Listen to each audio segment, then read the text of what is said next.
All right, we're in month 2 of the shutdown lockdown. How is that going? First of all, are there any plans to bring any people back from home that are working at home right now?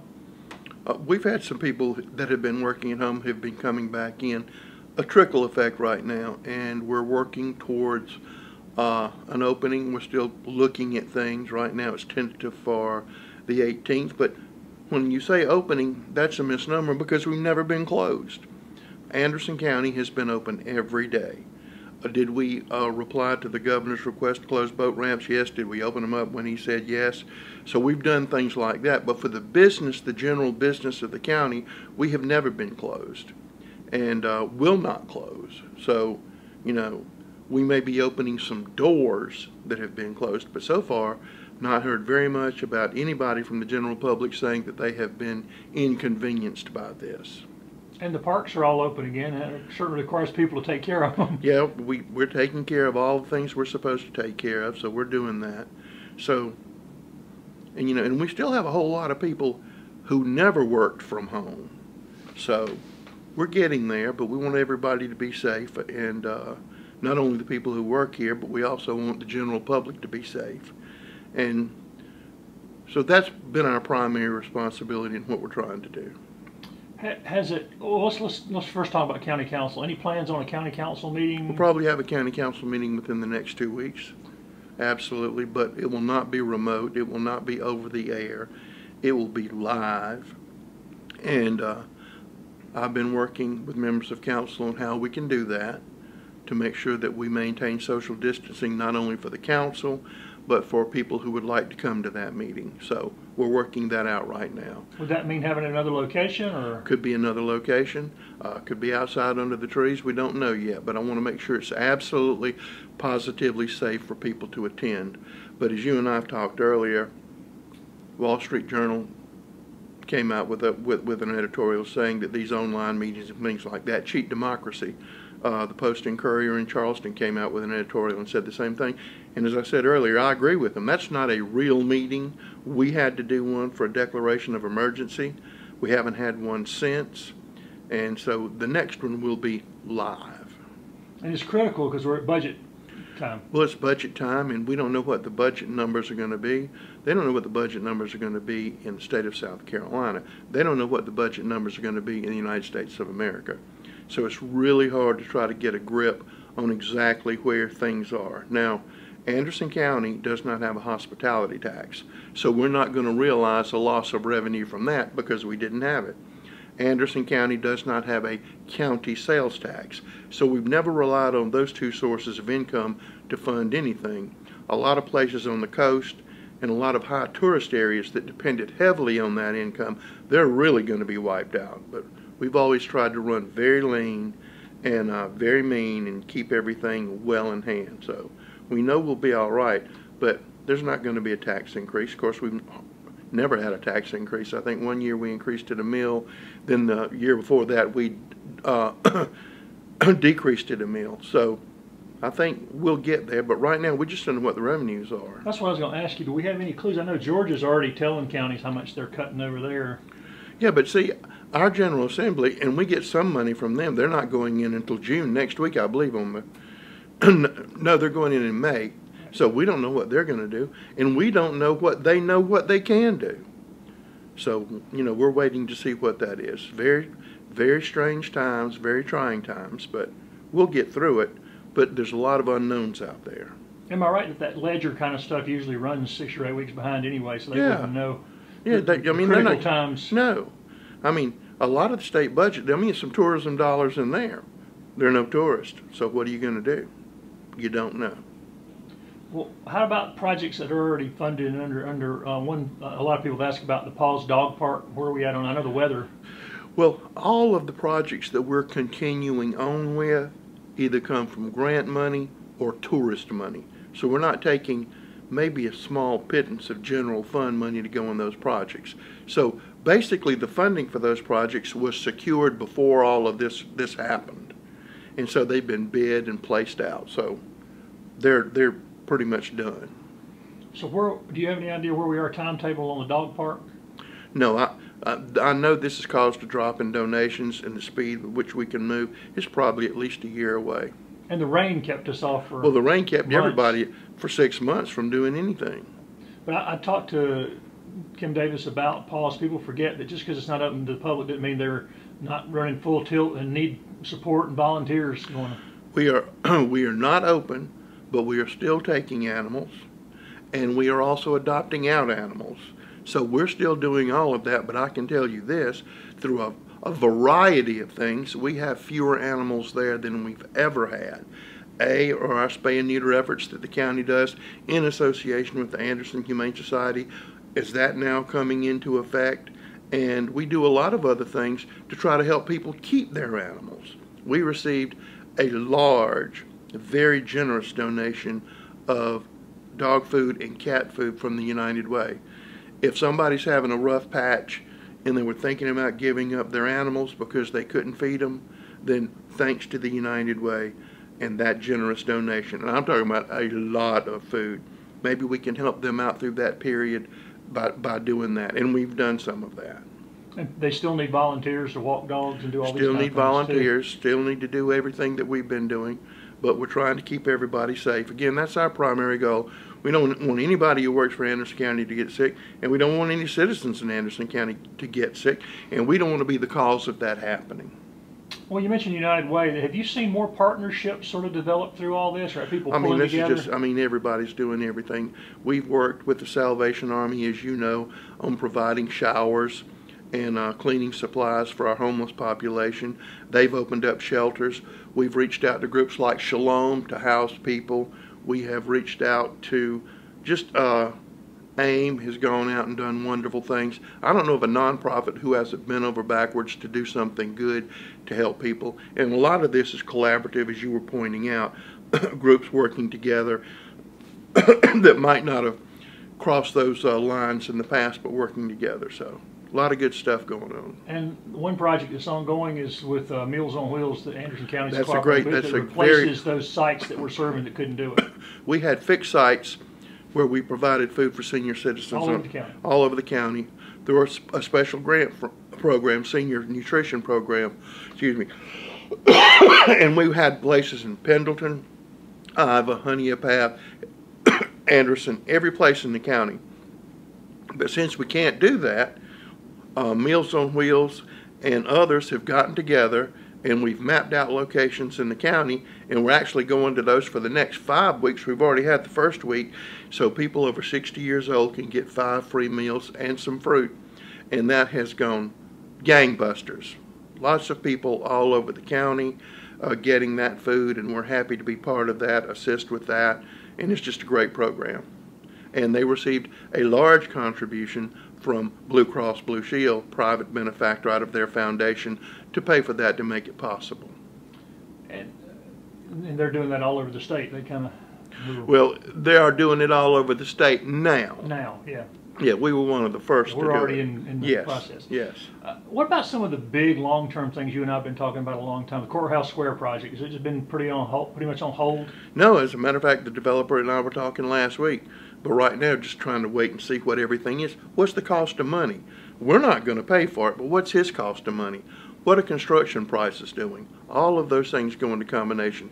Do you build something for the sake of saying, look what we have, or do you still hold out that dream of doing something that's going to make a statement for the generations? And that's what we're holding out for. So there's not a timetable. You're just There's waiting not a for timetable. the right thing. We own that property, and we can own that property for 500 years. But we'd like something there, but it has to be exactly right. And council, kind of circling back around to them, they've been meeting on the budget and working on the budget all along here, and they've got to have a budget by the 15th of May. Is that correct? Well, we have to have a first reading preliminary budget, by the first meeting, but we are also looking at doing a continuing resolution, just like the state's doing and other people are doing. Again, you know, just freezing everything in place, except those projects that have been completed. That won't be in the budget, but possibly doing that. So until maybe 3, 4, 5 months later, you can actually see what the revenue is and what you have to do with. So, you know, again, you're trying to do a budget when you don't know what's what. And I know we update this every month, but what about the sewer cooperation with Pendleton and Clemson? Where is that standing? Still working on that. That's been slowed a little bit because of this, but The city of Clemson, as you know, their city administrator resigned and their public works guy resigned, so that kind of slowed that down. So getting the new characters introduced and working together on that, still moving along. And I guess our convenience centers are still slammed. They are slammed. Every day is Christmas at our convenience centers. There can't be anything left in people's garages. There can't be anything laying around the house because we've handled all of it. And our solid waste department always does a wonderful job. We have had to, as we talked, not take glass and not take aluminum cans because we're not getting any prisoners from the detention center who usually do the bulk of that sorting. Plus, we don't want prisoners to get sick. We don't want our people to get sick. So right now, we're taking plastic, cardboard, and mixed paper at our centers. And that's coming in very well. And a lot of people I know are saving up their aluminum cans. I know one person in particular who was fussed at yesterday for saving their aluminum cans by somebody. But I'm still saving those aluminum cans. And the Prickly Fingers Quilt Guild made masks for all the people. Prickly Fingers, they have just stepped up. Traditionally they make quilts. They swapped over to making masks, and they've been delivering them hand over fist. Glenn Brill's wife, Glenn Brill's our Parks, Recreation, and Tourism Manager, his wife, they just bring in masks all the time for us to give to different people in different departments. And our Quilts of Valor people who make the quilts who wrap the veterans, they have changed over to make masks, and they have been turning them out by the bushel. So Quilts of Valor and Prickly Fingers stepped right up, said, what can we do? Let's help. And they're just working. It's just great. But both of those groups do good stuff all the time. Where are we at on like road construction based on stuff we'd already planned? And probably whenever we can have an ACTC meeting, we can let loose some of the construction projects. The states never stop their construction projects. We still have some that we're completing, but when they can meet and release some more new projects, that's when we'll have some more road paving going on along those lines. But those lists are on the website, the county's Absolutely. website. You can look, see what roads are you can look and see to be every day. You can check the status of those roads. And we've had, I think I talked to Holt, we've had to delay that big fancy train that makes the roads as it goes until another time. Because that was actually done before this because of the weather. Yes. What about the sign on 85 coming in from Georgia? Is that? It's up. I think we may have just a tad more, a couple of more bushes to put there. Already heard a lot of wonderful things, and a little more clearing over there. So that means coming in from the north and coming in from the south. You know you're in Anderson County. Then, as money becomes available, and that's when it becomes available, we will be marking the other locations into Anderson County. And updating a lot of the signage, because some of the signage in some of the places is really dated when you look at it. And we do have a sign shop, and now we're able to get and take care of some of that stuff, so yes. Katie's folks over at the voter registration group here in the county have been working hard because the primaries are going on right ahead, and they've opened up some extra places for people to vote. You need to check that out very carefully, but thanks to our legislative delegation, registration, and elections, that we're going to have additional places where you can go cast your absentee ballots. 3 locations, you can check their website, check ours. One of them is Powdersville, one of them is going to be in the Belton Honeypath area. And that's to make sure that people can vote during this coronavirus crisis. So instead of having to come down here and other things, there are going to be places in your neighborhood where you can actually go there and do that. We wanted to put many, many more. Hopefully later on we can do that. But this is just to make people feel safe and to exercise their rights. And speaking of feeling safe and exercising our rights, people need to be encouraged to fill out their census forms if they have. Oh, please. And right now, if you don't have anything to do, fill out your census report. That is very important. You always hear people say, well, the more people we have, the more money we get. Yeah, that's true. That's a true thing. That's a good thing. But I can't repeat this enough. It's one of the foundational documents of the United States of America to fill out a census. And do we want to lose representation? I mean, if you don't fill that thing out, you know, this possibility, South Carolina could lose a congressional seat. We just got one. That's a very real possibility. If you live in a House district or a Senate district, South Carolina House or Senate district, how do you want those lines to be configured? This census will tell you how you're going to do that.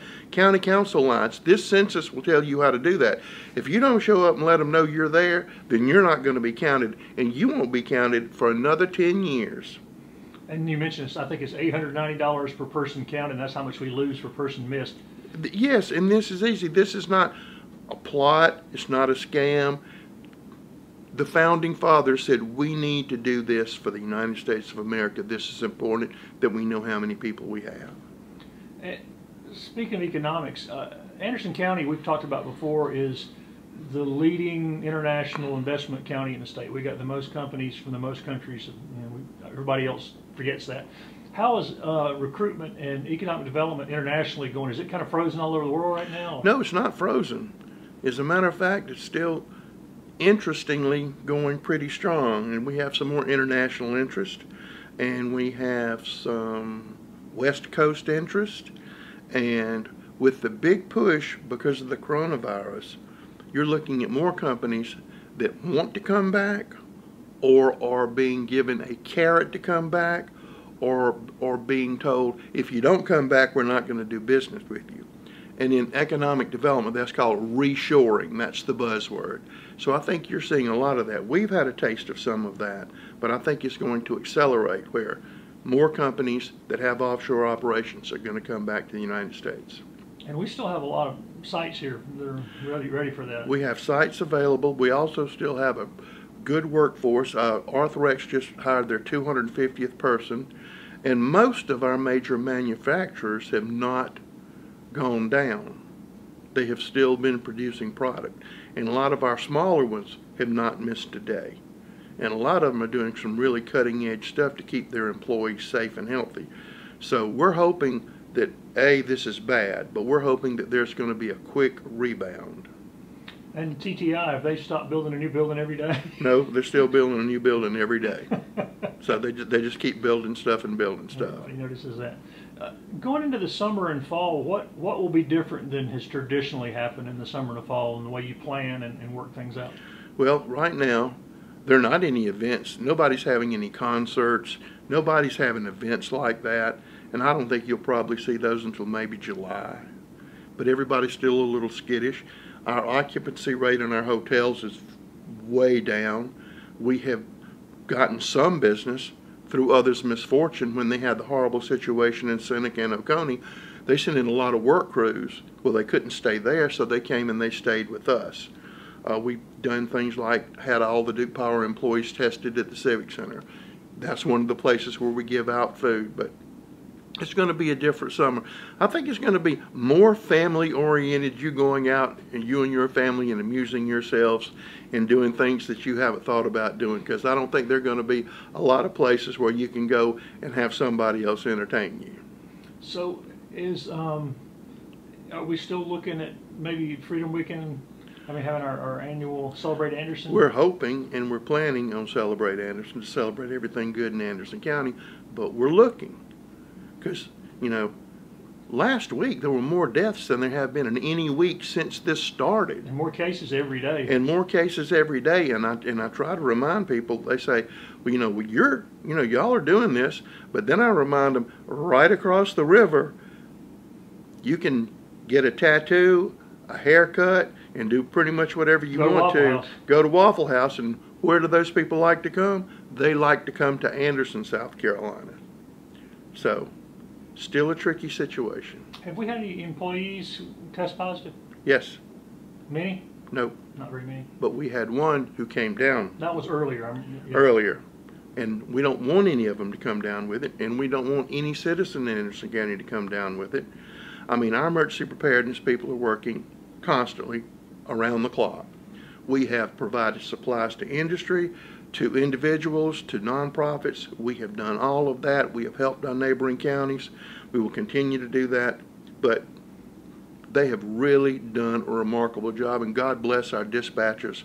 God bless them, because they have been not only answering fire and criminal calls and things like that under almost unbearable circumstances. And I don't want to forget this, but this is a corrections officer week, and we certainly want to thank our corrections officers who do a wonderful job here in Anderson County under difficult conditions, and we want to thank them very much for everything they do. And both the emergency folks and the other folks you're talking about had to split their time between what was already crisis to the 23 tornadoes that came through, and then another one came through the other night.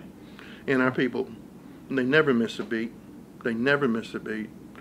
David Baker, Josh Hawkins, or Shaggy as we like to call him, Mr. McAdams, the whole crew, Anita, and all the others who work there. But also, in order to do this, our IT department's been superior in backing people up and helping us make the transition in a lot of areas to do things. I mean, it's just so many good things going on. And they're doing a lot of new stuff with the sheriff's department with the IT too, you know, with the cameras and the body cameras. A lot of new stuff that we haven't done in the past to give all our officers body cameras. It took us a while to do it, but the reason it took us a while to do it is because everybody wanted to sell us a body camera. And our sheriff's department was very particular on what they wanted and how they went about getting it and how they were going to begin that process. So that's well underway. And so, I mean, everything we have is in the process of being updated, modernized, looking at with different eyes. It seems like building is still continuing and construction Building is still wide open. Refinancing is still wide open. People buying used cars, which I mentioned last time, is still going wide open, and we just hope we can get back to work pretty quick when all this stimulus money runs out, that we can get back to work and people can get on with their lives. I don't know if they will ever get on with their lives like they did before. People have a great capacity to forget tragedy and hardship, but I think this might have leave a little mark. Has the county learned some stuff that they'll be able to do better after this because of having to do things differently? Yeah, we learn something new every day on how we can do things different and better, but this has really been a concentrated thing on, yeah, do we need to do that? Can we do this? Look, we can do this remotely. We don't have to have these people waste their time and come down here. We can do it this way. And we've gotten real good and real efficient, and we're going to get real better and more efficient at doing it. And so, but that's a testament to the people who work for Anderson County. Yeah, passionate people who work here. And circling back around to the events, if we can get Celebrate Anderson going, there should be a lot more entertainers looking for work because they've been out of work all. And they might be at a reduced price too. Yeah, they'll be battling to get stuff. They were trying to come back, but I mean, you know. That's the thing, you've got to plan though months in advance. So how do you make those plans? I mean, well, is there going to be an announcement at some point? Yeah, but it's not going to be next month. I promise you that. Well, next month's June. I know, but it's not going to be then. I mean, you don't know. You don't know. You don't know if there's going to be a spike. I'm hoping there's not going to be a spike. Well, let's just be really hopeful that the thing we usually end up with is the event that we can all count on is the tree lighting and holiday walk. Oh, we're going to light that tree. And going to light it early. We're going to light it early. Like we did last time. Then let it go dark and then have a Thanksgiving. We're celebrating Jesus' birthday, okay? You just write that down. That'll happen. And the tree is going to be bigger. It's growing right now. And you know, if my math's correct, we talked about last time, in 10 years we'll be taller than the Rockefeller Center tree. Yes. So some people have something to look forward to. No pollen. Yes. No heat. Yes. No virus, hopefully. Yes. But in the meantime, what can people do to keep up with what's going on, Rusty? Well, they can look at the Anderson Observer. They can go to any number of our websites that we have for the Civic Center, the county website. Always encourage people to look at channel 193 on Charter and all of the other platforms. I think you'll find a lot of good information. And streaming on anything. Streaming on anything. You can get it anywhere you want to. You can get it in Tibet. You can get it in Montserrat. I believe you can get it in Shangri-La. And we encourage people to go to it and look at it so you'll know what's going on in your county. And they'll see that things are still going on during all this if they tune will. in, if they miss stuff. Yes. So. And if you turn it in, the odds are very, very good you're going to see a neighbor or their children or somebody you know doing something good. Is there anything we hadn't talked about we can look forward to in June? I'm just looking forward to June. And maybe being a little bit warmer, and it would be nice if it wouldn't rain, and it would be real nice if there were no tornadoes for a while. Our people need a chance to catch up, because when those tornadoes come, we're the ones out there cutting those trees, along with our wonderful volunteer firefighters and people like that. So just to catch up a little bit would be good. Looking for better days. Looking for better days.